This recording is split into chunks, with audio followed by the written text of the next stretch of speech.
안녕하세요. 주스입니다. 이번 영상은 7월 13일, 14일 월요일 날 신규 청약하는 종목으로 솔투룩스에 대해서 한번 이야기해 보도록 하겠습니다. 솔투룩스가 제가 설명회 영상이라든지 다른 유튜버가 얘기했는 영상을 봤는데 하는 일이 저 같은 사전 지식이 없는 사람에게는 굉장히 어렵더라고요.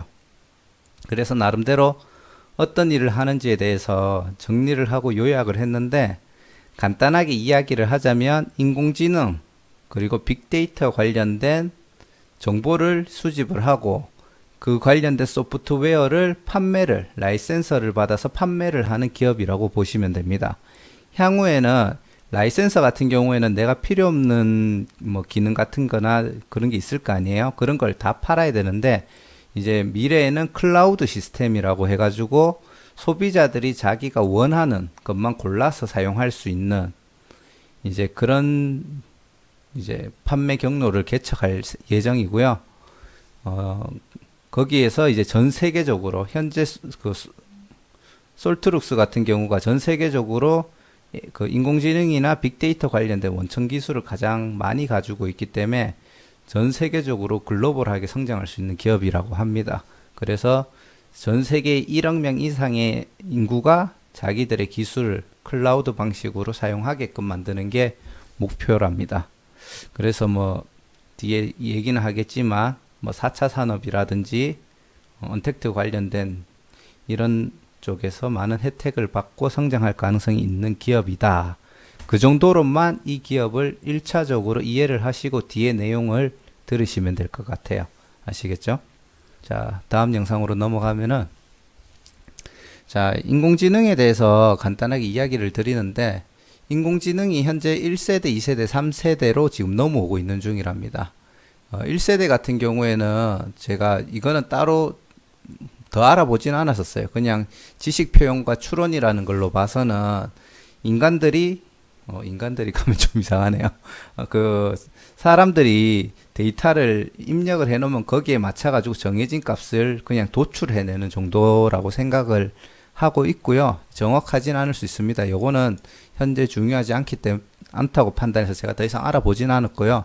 2세대는 딥러닝과 기계학습 기술, 우리가 흔히 알고 있는 그 이세돌과 알파고 대결을 했을 때 바둑을 뒀잖아요. 그 알파고를 생각하면 된다라고 이야기를 어디선가 해주시더라고요. 쉽게 말해서 총 181칸입니까? 바둑판이 19 곱하기 19인데 그 안에서 일어날 수 있는 경우의 수를 스스로 기계들이 그냥 스스로 학습을 하고 거기서 가장 좋은 수를 발견하는 게 2세대라고 보시면 돼요. 그래서 인간으로 치면은 이제 좌뇌의 영역, 2세대는 좌뇌의 영역까지만 사용을 해서 스스로 학습하는 기술이라고 보시면 되고요. 이제 솔트룩스가 밀고 있는 3세대는 이제 좌뇌 영역 2세대 플러스 우뇌 영역이라고 합니다.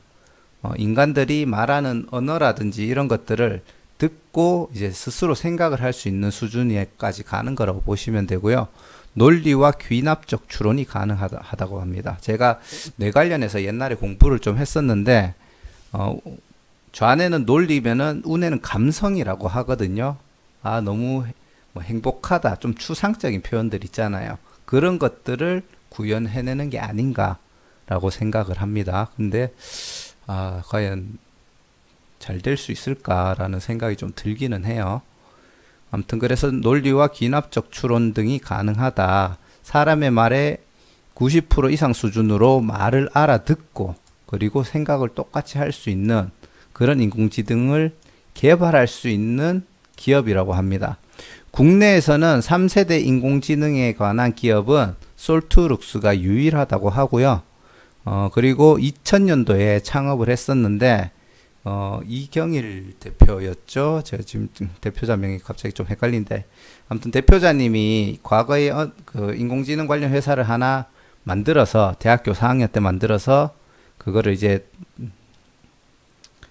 M&A 했다 해야 됩니까? 아무튼 그 회사를 다른 쪽에 이제 넘겼다고 하더라고요. 그 다음에 솔트룩스를 2000년도에 창업을 해서 이제 인공지능과 빅데이터를 20년 동안 계속 수집을 했다고 하더라고요. 그래서 거기에 관련된 기술도 개발하고 그런 원천적인 기술을 전 세계에서 가장 많이 가지고 있는 기업이라고 하는 얘기를 들었습니다. 솔트룩스 같은 경우에는 수요 예측은 이미 끝났고요. 7월 7일, 7월 8일 날 화수쯤에 끝났었고요. 청약은 7월 13일하고 14일입니다. 한국투자증권에서만 15만 주를 이제 청약을 할 예정이고요. 저도 한국투자증권 계좌를 만들어서 하려고 했는데 제가 착각을 했어요. 13일이 목요일인 줄 알고 다음 주 월요일쯤에 계좌 만들면 되겠다라고 했는데 13일이 월요일이더라고요. 그래서 저는 이번에는 청약을 좀 못할 것 같아요. 앞에 A 프로는 제가 했는데 경쟁률이 너무 높아서 지나가는 말로 하자면 3주 받았습니다. 3주. 좀 허탈합니다. 지금 A 프로 같은 경우에는 제가 판단하기에는 SK바이오팜처럼 올라가지는 않을 것 같은데 뭐 아무튼 그렇습니다. 그리고 이제 청약했는 돈 이제 배정받은 주식을 제외하고는 7월 16일 날 환불을 해줄 예정이고요. 7월 30일 날 상장이 됩니다. 공모가 같은 경우에는 SK바이오팜하고 그 A 프로 같은 경우에는 그 공모가 밴드에서 최상위 금액을 그 공모가로 선정이 됐죠. 근데 솔트룩스 같은 경우에는 24,000원에서 3만원 정도를 얘기했는데 25,000원 정도의 공모가 선정이 되었다고 합니다. 이것도 상장일 날 주가가 움직이는데 나름 영향을 줄 거라고 생각을 합니다. 그렇기 때문에 청약을 할지 안 할지에 대해서 한번 생각을 해 보시길 바랍니다. 자, 수요 예측을 그때 7월 7일, 7월 8일 날 했다고 했잖아요. 그때 이제 뭐 수요 예측에는 보면은 3만원 이상의 매수를 하겠다라고 얘기했는 퍼센트가 50% 이상이라는데 왜 25,000원에 책정이 됐는지 좀 이해는 안 되네요. 그렇게 진행이 됐고 지금 보시면은 기관 경쟁률이 528분의 1, 528대 1인데 뭐 이게 높다 낮다라고는 얘기할 수는 없겠지만 의무 보유 확약 비율이 굉장히 낮습니다. 이게 낮은 이유를 제가 먼저 좀 이야기를 하고 갈게요. 제가 중요하게 보는 것 중에 하나가 주주 구성인데요. 이경일 대표 맞나? 이경일 대표가 전체의 13% 지분을 가지고 있습니다. 그리고 상장 3년 후에 매도가 가능하고요. 그리고 김진우 외 5명 3%, 벤처금융 및 전문 투자자 8%, 그리고 1% 이상의 소액주주 8%, 그리고 1% 이상의 그 외 소액주주 11명이 21%, 그리고 우리 사주조합으로 그 공모가 되어서 한 3% 정도가 나올 것 같고요. 상장 주선인 의무 인수분이라고 해가지고 여기 한 0.4%, 요게 보호 예수로 묶여는 있는데 이게 다 해봤자 60%밖에 안 돼요. 60%밖에 안 되고 플러스 알파로 굉장히 소분화돼 가지고 여러 명이 나눠 있다는 겁니다. 제가 상장되는 주식의 흐름을 예측할 때 최대 주주의 지분율하고 그 최대 주주의 쉽게 말해서 최대 주주가 그냥 개인이냐 아니면 대기업이냐 이걸 생각보다 중요하게 보거든요. 그런 면에서 봤을 때 대주주의 분포가 굉장히 안 좋다라고 판단을 하고 있어요. 그리고 이제 유통 가능한 상장일부터 유통 가능한 물량이 벤처 및 전문 투자자가 9%고요. 기타 주주 및 소액 주주가 20% 정도가 돼요. 이게 한 30%가 되는데 이 비중이 너무 높다라고 판단을 하는 것 같아요, 기관에서. 그래서 이 주식이 비중이 높다 보니까 기관들이 이 주식을 살 생각은 있지만 나는 오래 가지고 갈 생각이 없다. 왜냐, 유통 가능한 30%의 물량의 상장일 날부터 한 일주일 이내로 다 뿌려질 수가 있다라고 생각을 하는 것 같아요. 이거 제 개인적인 뇌피셜입니다. 발음이 너무 셌네요. 뇌피셜인데, 유독 최근에 보면은 상장되는 IPO 종목들이 경쟁률이나 의무 보유 확약이 요청하는 기관들이 비중이 많은데, 그 다른 종목들하고 대충 비교를 했을 때 첫날에 확정적으로 유통되는 물량이 이 종목은 좀 많은 것 같아요. 그러니까 기관들도 배정을 받되 의무 보유 확약을 굳이 걸면서까지 받고 싶지는 않아 하는 것 같다라는 게 제 개인적인 생각입니다. 제 내피셜이니까 참고만 해주시면 될 것 같고요. 매출 같은 경우에도 20년 동안 이 기업이 뭐 말만 들으면 되게 좋은 기업이고 많은 것들을 뭐 일궈낸 기업인 것 같지만 2018년 19년도 매출이 154억 183억 정도가 되었습니다. 183억 정도가 되었는데 영업이익이 보면은 그래 높지는 않아요. 19억 아니죠. 1억 9천 그리고 2,500만원. 그리고 2020년도 1분기 그 실적인데요. 매출이 13억 밖에 안 돼요. 곱하기 4 해도 52억인가요? 한 52억, 53억 정도밖에 안 되기 때문에 과거에 별로 못 미치는 수준이고요. 그리고 영업이익은 적자로 한참 들어갔습니다. 예, 파는 것보다 남는 게 더 없다는 거죠. 그래서 이 영업이익이 갑자기 왜 이렇게 떨어졌는지에 대해서는 한번 좀 고민을 좀 해봐야 될 것 같아요. 기업 설명회를 할 때 보면은 자기들은 소프트웨어 이런 것들을 개발하는 기업이다 보니까 마진율이 높은 것처럼 약간 저는 들렸거든요. 그럼에도 불구하고 영업 적자가 나온다는 게 좀 개인적으로 이해가 좀 안 되기는 해요. 그래서 이 부분에 대해서는 약간 심도 있게 생각을 해봐야 될 것 같고요. 하지만 현재 기사라든지 영상에서 언급하는 목표 매출은 2022년까지 349억이 목표고요. 영업이익은 100억 이상 달성하는 게 목표라고 이야기를 합니다.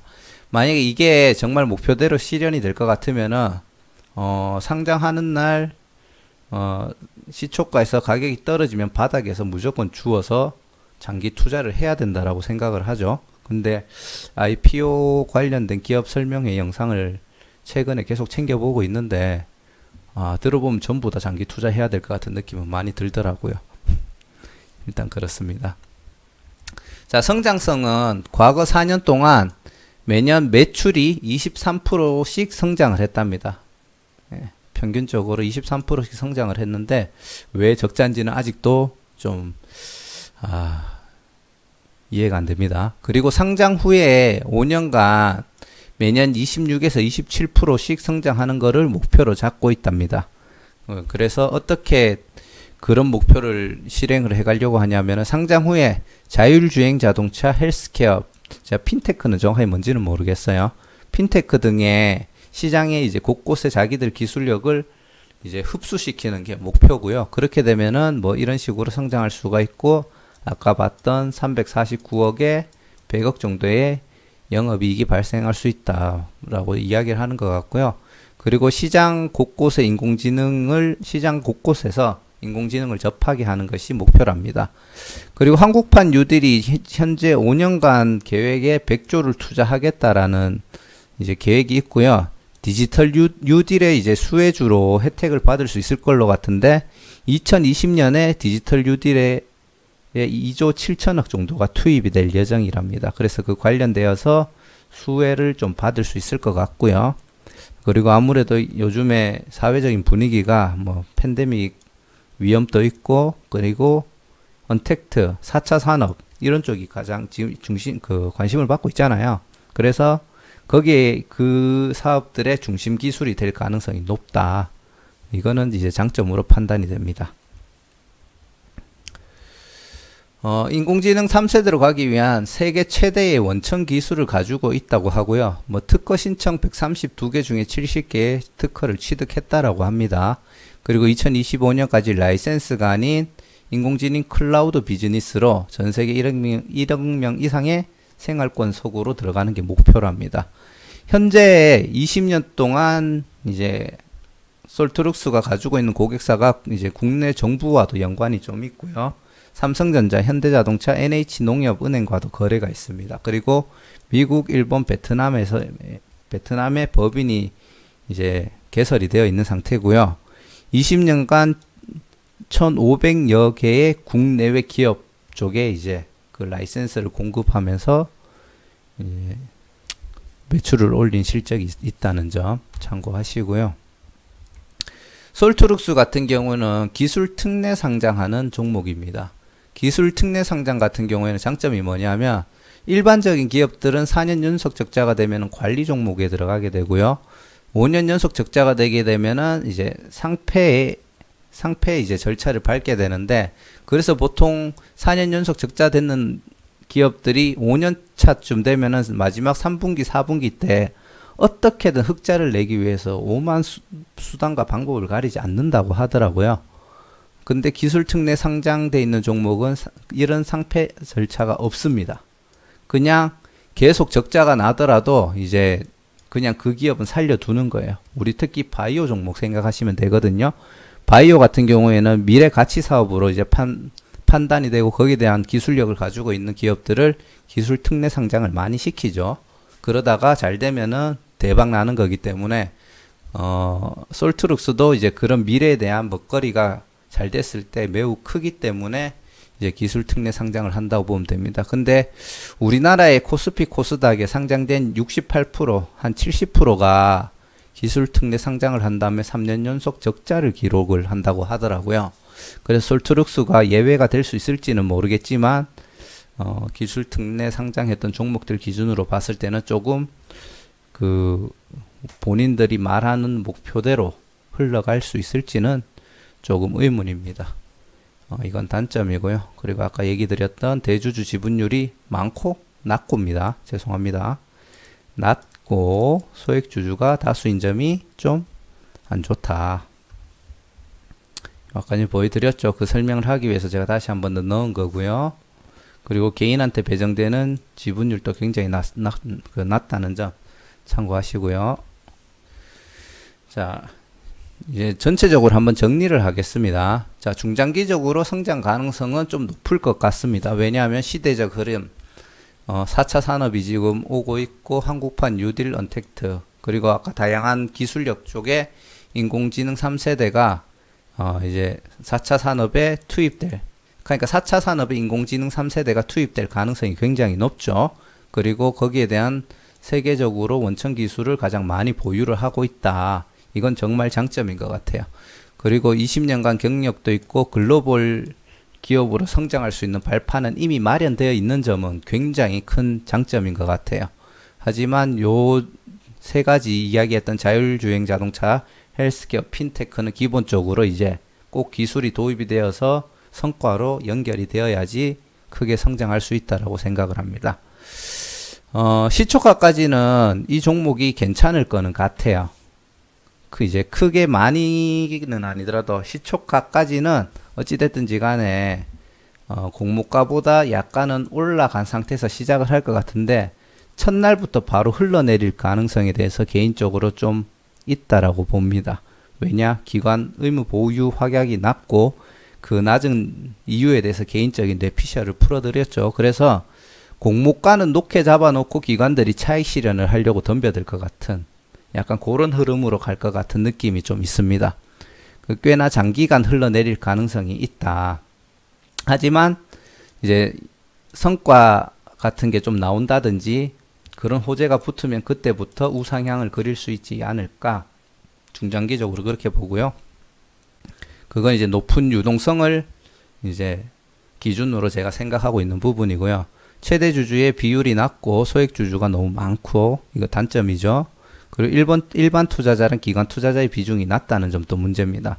기관 투자자가 SK바이오팜처럼 가지고 있는 비중이 높으면은 어떻게든 그 종목을 띄우려고 할 거예요. 제 개인적으로는 SK바이오팜이 이미 흘러내렸어야 됐는데 지금 그 매매 동향을 보면 SK바이오팜을 보면은 기관들이 가지고 있는 비중이 워낙 많다 보니까 끝까지 그냥 가격을 지켜주는 것 같거든요. 그래서 다음 주 한번 상승 나오려나 이 생각 때문에 살까 말까 고민 좀 하고 있는데 다시 근데 좀 부담스러운 가격이긴 해요. 아무튼 그렇습니다. 그리고 유통 가능 물량이 너무 많다. 아까 얘기 드렸던 부분이죠. 2020년 1분기 실적이 부진하고 향후 목표치는 과연 큰데 목표는 굉장히 높은데 과연 그걸 달성할 수 있을지에 대해서는 제 개인적으로는 물음표라는 거죠. 그리고 기술특례 상장인 점, 장점도 있지만 확실히 기술특례 상장을 했던 종목들의 발자취를 되짚어 보면은 좀 단점도 보인다. 그걸 참고하시면 될 것 같고요. 마지막으로 드리자면 상장날 수익을 실현하는 거, 그게 나을 것 같고요. 공모를 하시더라도 이후에 바닥을 다지고 난 다음에 매수를 하되 계속 흘러내려갈 수도 있다고 저는 봐요. 얘가 25,000원에 시작해가 시초가 얼마 잡힐지 모르겠지만 얼마가 잡히든지 간에 계속 흘러내려갈 확률이 좀 있을 거라고 생각합니다. 유동성이라는 장점이 있는 시장이기 때문에 약간 버텨줄지는 모르겠지만 좀 좋게 보기는 어려울 것 같아요. 그래서 바닥을 어느 정도 다진다 싶으면 비중 낮게 들어가시는 거를 추천드리고요. 굳이 내가 주주가 되겠다면 이 종목은 개인적으로 뭐 아니면 뒷도라고 생각합니다. 뭐 아니면 도도 아니고 뭐 아니면 뒷도라고 생각을 합니다. 그렇기 때문에 만약에 정말 4차 산업의 가장 대표적인 수혜주가 되면은 뭐 진짜 10배씩도 뛰어오를 수 있겠지만 그게 아니면은 굉장히 바닥을 장기간 길 수 있다고 생각합니다. 자, 이상 7월 13일, 14일 청약하는 솔트룩스에 대해서 개인적인 생각을 한번 이야기를 해봤고요. 뭐 제 분석이 정확하게 맞을지 안 맞을지는 저도 모릅니다. 그냥 제 개인적으로 조사를 했고 뇌피셜로 풀어내는 거기 때문에 제가 드린 말씀은 참고만 하시고 투자의 결정에 약간이라도 도움만 되었으면 좋겠습니다. 자, 이상 영상은 여기까지 마치도록 하겠고요. 구독과 좋아요, 알람 설정 한 번씩 부탁드리겠습니다. 감사합니다.